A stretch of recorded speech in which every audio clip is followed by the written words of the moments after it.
وأن تولوا وجوهكم قبل المشرق والمغرب ولكن البر من آمن بالله واليوم الآخر والملائكة والكتاب والنبي.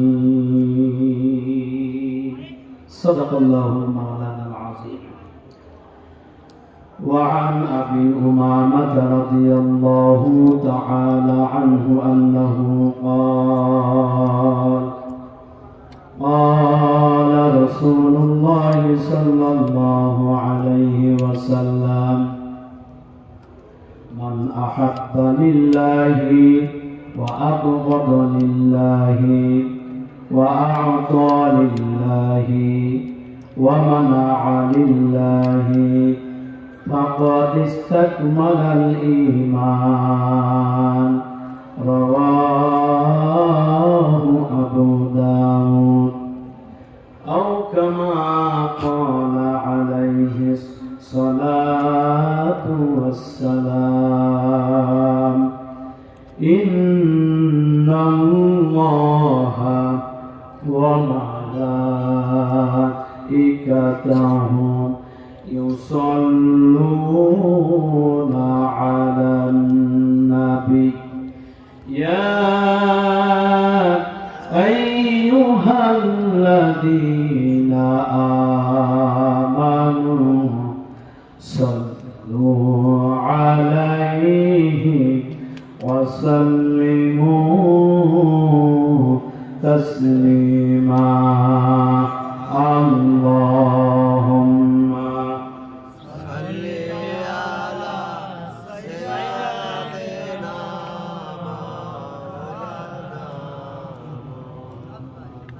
وعلى آل سيدنا.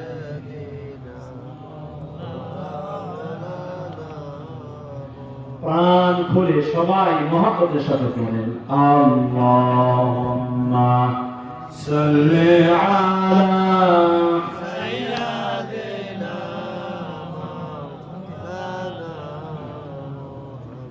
ওয়া আলা আলি সাইয়্যিদিনা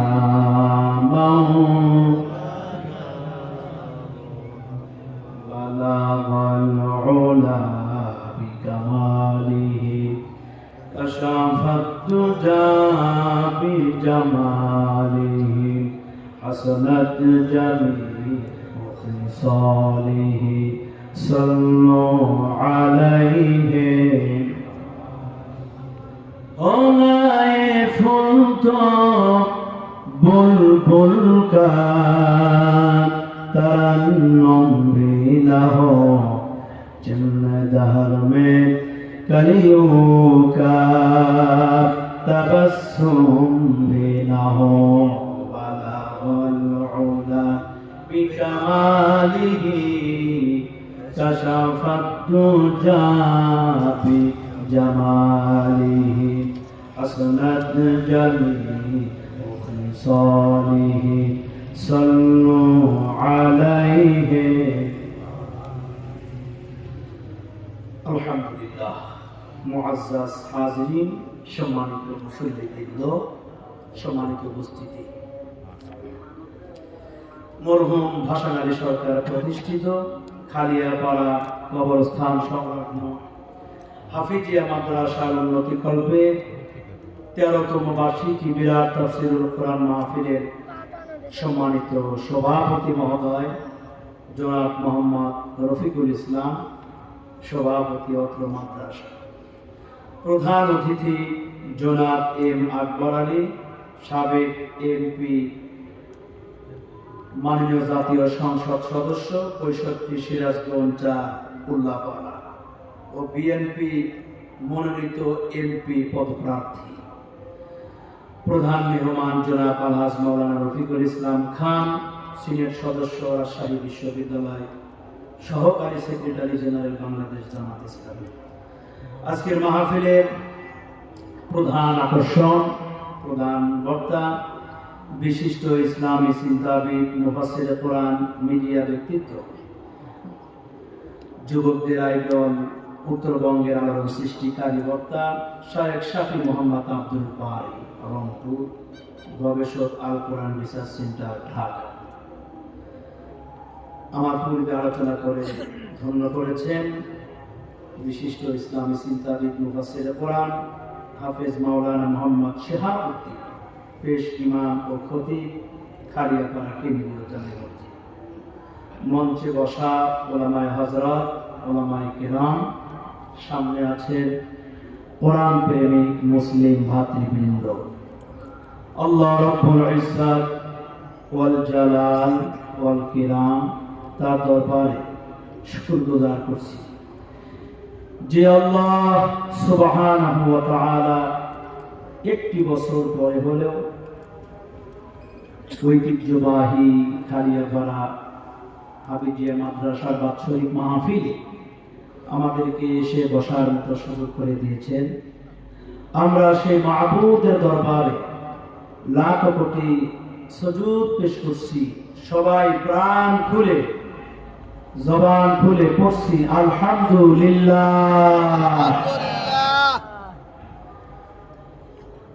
শত কোটি দরুদ ও সালাম বিশ্ব মানবতার মহান শিক্ষক, সেই মহান ব্যক্তিত্বের সৌজন্যে লাখ কোটি দরুদ ও সালাম পেশ করছি। সবাই পড়ছি সাল্লাল্লাহু আলাইহি ওয়াসাল্লাম। সম্মানিত উপস্থিতি, রাত অনেক হয়ে গেছে। প্রধান বক্তা আমাদের মাঝে উপস্থিত হয়েছেন খুবই তাড়াতাড়ি। মাহফিলের একটা পরিবেশ হলেই আমরা প্রধান বক্তাকে মঞ্চে নিয়ে আসবো ইনশাআল্লাহ।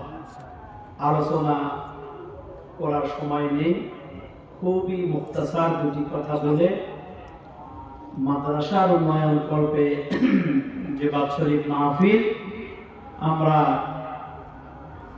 সেই দিকে যাব, মানে কালেকশনের দিকে যাব।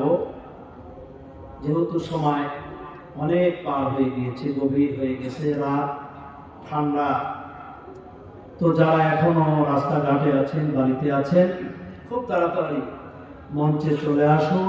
আপনারা যত তাড়াতাড়ি আসবেন তত তাড়াতাড়ি আমরা প্রধান বক্তাকে নিয়ে আসবো ইনশাআল্লাহ। সম্মানিত উপস্থিতি, কোরআন কেন্দ্রিক আলোচনা, যেখানে কোরআনের হাদিসের আলোচনা হয়, সেই জায়গা ওটা আর একটা সাধারণ জায়গা থাকে না। বলেন থাকে না? রাসূল বলেছেন হিয়া রাউদাতুম মিন রিয়াজিল জান্নাহ। যেখানে কোরআনের আলোচনা হয় সেটা একটা জান্নাতের টুকরায় পরিণত হয়ে যায়। সুবহানাল্লাহ। কারণ কোরআন এটি কার বাণী? এটা এসেছে কার কাছ থেকে? জোরে বলেন, কার কাছ থেকে? একটু বাড়াবো। এর ডান দিক থেকে, বাম দিক থেকে, সামনের থেকে, পেছন থেকে বাতিলের প্রবেশের কোনো ক্ষমতা নাই। বলেন আছে? নাই। যে তা বুঝলাম কেমনে? এটা আমার আপনার কথা তো নয়। তাই কোরআন বলছে, শুনে আল্লাহ রাব্বুল আলামিন বলেন, মা ইয়ানতিকু আনিল হাওয়া ইন হুয়া ইল্লা ওয়াহায়ুন ইউহা। আমার রাসূল যা বলে সব ওহী, সব আমার কথা। কার কথা? আল্লাহর কথা। আল্লাহ রাব্বুল আলামিন বলেন, ওয়ালাউ তাকাওয়ালা আলাইনা বা'দাল আকাওয়িল লাআখাযনা মিনহু বিল ইয়ামিন। আল্লাহ পাক বলেন, আমার হাবিব যদি আমার বক্তব্য, আমার কথা বাদ দিয়া নিজের মন করা কোনো একটা কথা তৈরি করে কোরআনের মধ্যে ঢুকাইয়া দেওয়ার চেষ্টা করতেন, তাহলে আমি আল্লাহ রাব্বুল আলামিন আমার হাবিবের ডান হাতকে চেপে ধরতাম, আর আমার নবীর কণ্ঠ নারীকে আমি রব্বুল আলামিন কেটে ফেলে দিতাম। তার মানে এখানে যা আছে সবটুকু কার কথা? আল্লাহর কথা, আল্লাহ পাকের কথা। সেখান থেকে সূরাতুল বাকারার একটি আয়াতের একটি ছোট্ট একটি অংশ, একটি আয়াত না, আয়াতেরও একটি অংশ আজকে তেলাওয়াত করেছি, যেহেতু রাত অনেক হয়ে গেছে। আমি যে আয়াতে কালিমাটুকু পড়েছি সেটি হলো, আল্লাহ পাক বলেছেন, লাইসাল বিররু আন তুওয়াল্লু বুজুহাকুম কিবালাল মাশরিকি ওয়াল মাগরিব ওয়ালাকিন্নাল বিররা মান আমানা বিল্লাহি ওয়াল ইয়াউমিল আখিরি ওয়াল মালাইকাতি ওয়াল কিতাবি ওয়ান নাবিয়্যিন। লাইসাল বিররু আন তুওয়াল্লু ওজুহাকুম কিবালাল মাশরিক ওয়াল মাগরিব। পশ্চিম দিকে আর পূর্ব দিকে কতবার তুমি সিজদা দিয়েছো, কালো দাগ বানিয়ে ফেলেছো সিজদা দিয়ে দিয়ে, এটা কোনো লাভ হবে না, লাভ হবে না। মান আমানা বিল্লাহ, যদি তোমার আল্লাহর উপরে ঈমান না থাকে, ঠিক না? কোন আল্লাহর উপরে ঈমান যদি না থাকে, হজ করলে কাম হবে, দান সদকা করলেও কাম হবে, কোন ইবাদত বন্দেগী কবুল হবে না যদি আল্লাহর উপরে ঈমান না থাকে। আজকে আমরা ঈমানের বিষয়ে কথা বলবো না, কারণ ঈমানের বিষয়ে আমি অনেক কথা মাহফিলগুলোতে বলেছি। আজকে বলবো ওয়াল ইয়াউমিল আখির, আখিরাত নিয়ে, পরকাল নিয়ে। কারণ আখিরাতের চিন্তা ছাড়া, পরকালের ভয় ছাড়া মানুষকে ভালো বানানো যাবে না। বলেন যাবে? আপনারা কি চিন্তা করেন, ওই যে রাসূলের মক্কি জিন্দেগিতে যেই সমস্ত মানুষগুলো চুরি করত, ডাকাতি করত, জেনা করত, মদ খেত, মিথ্যে কথা বলতো, ওই মানুষগুলোকে রাসূল ফিরে আনলেন কিসের কথা বলে? এই পরকালের, পরকালের ভয় ঢুকায়া রাসূল এমন ভাবে দিলে, চোর চুরি ছেড়ে দিলে, ডাকাত ডাকাতি ছেড়ে দিলে, যেই সমস্ত মানুষেরা নারীর সতীত্বের জম ছিল, নারীর সতীত্ব নিয়ে খেলা করত, মানুষের ইজ্জত লুণ্ঠন করব না কেন, মানুষ হত্যা করব না কেন, চুরি ডাকাতি কেন করব না, এরকম কোন সুস্থ সুন্দর চিন্তা ভাবনাই ছিল না। যেই জাতির মধ্যে, সেই সমাজকে, সেই জাতিকে রাসূল ফিরিয়ে আনলেন এই পরকালের ভয় দেখায়, ঠিক না? জোরে কর ঠিক না? এই কোরআন শরীফে মরণের কথা, কবরের কথা, মিজানের কথা, সিরাতের কথা, জাহান্নাম জান্নাতের কথা, তার মানে মৃত্যুর পরের জীবন সম্পর্কিত যত কথা কোরআন শরীফে আছে, সব কথাগুলো বেছে বেছে যদি এক জায়গায় করা যায়, তাহলে গোটা কোরআন শরীফের 1/3 প্রায় 10 পারার সমান হবে শুধু পরকালের জীবনের কথা। সুবহানাল্লাহ। সেই পরকাল আমাদের পিছনে না সামনে? বলেন পিছনে না সামনে? আমার ভাইরা, যেমন করে সারা বছর পড়াশোনা করার পরে পরীক্ষা দেওয়ার একটা সময় চলে আসে, পরীক্ষার একটা দিন চলে আসে, সারা বছর ব্যবসা করার পরে হিসাব নিকাশ করার যেমন একটা সময় আছে, সারা মাস চাকরি পার করার পরে বেতন পাওয়ার জন্য যেমন মাস শেষে একটা সময় চলে আসে, সারা জীবন চাকরি করার পরে পেনশন পাওয়ার মতো একটা সময় যেমন চলে আসে, অনুরূপ ভাবে আল্লাহ রাব্বুল আলামিন এই পৃথিবীতে তার সুনির্ধারিত সময় যখন একদিন শেষ হয়ে যাবে, এই পৃথিবী আল্লাহ পাক লন্ডভন্ড করে দিবে, সব শেষ করে দিবে, ভেঙে চুরে চুরমার করে দিবে, শেষ হয়ে যাবে। কেমন হবে সেই চিত্রটা? আল্লাহ রাব্বুল আলামিন বলে, শোনো,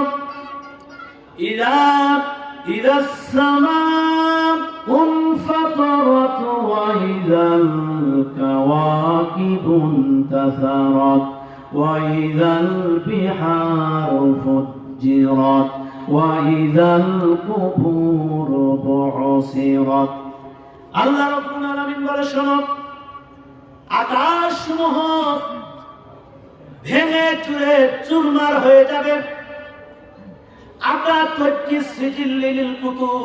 কিতাবের পৃষ্ঠা যেমন একটার পরে একটা পড়ে যায়, ঠিক এইরকম একটার পরে একটা আকাশ ভেঙে চুরে চুরমার হয়ে যাবে। পাহাড় উড়ায় দিবে, সমুদ্রগুলো উড়ে দেওয়া হবে, চালিয়ে দেওয়া হবে, তারকাগুলি খসে পড়বে, সব বিচ্ছিন্ন হয়ে যাবে, সব শেষ হয়ে যাবে।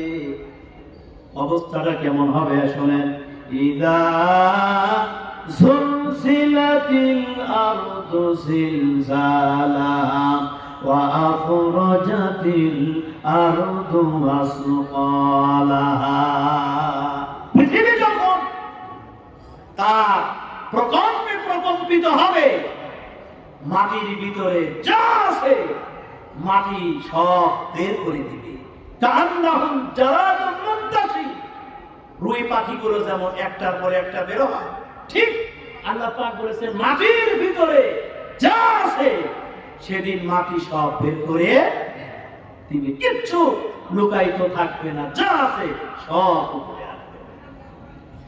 সেই দিন মানুষেরা বলবে, ওয়াকালাল ইনসানু মা লাহা, মানুষেরা বলবে পৃথিবীর কি হলো, এই মাটির কি হলো, সব বের করে দিচ্ছে কেন, এই মাটির কি হলো, সব উপরে উঠে আসছে কেন, কি হলো?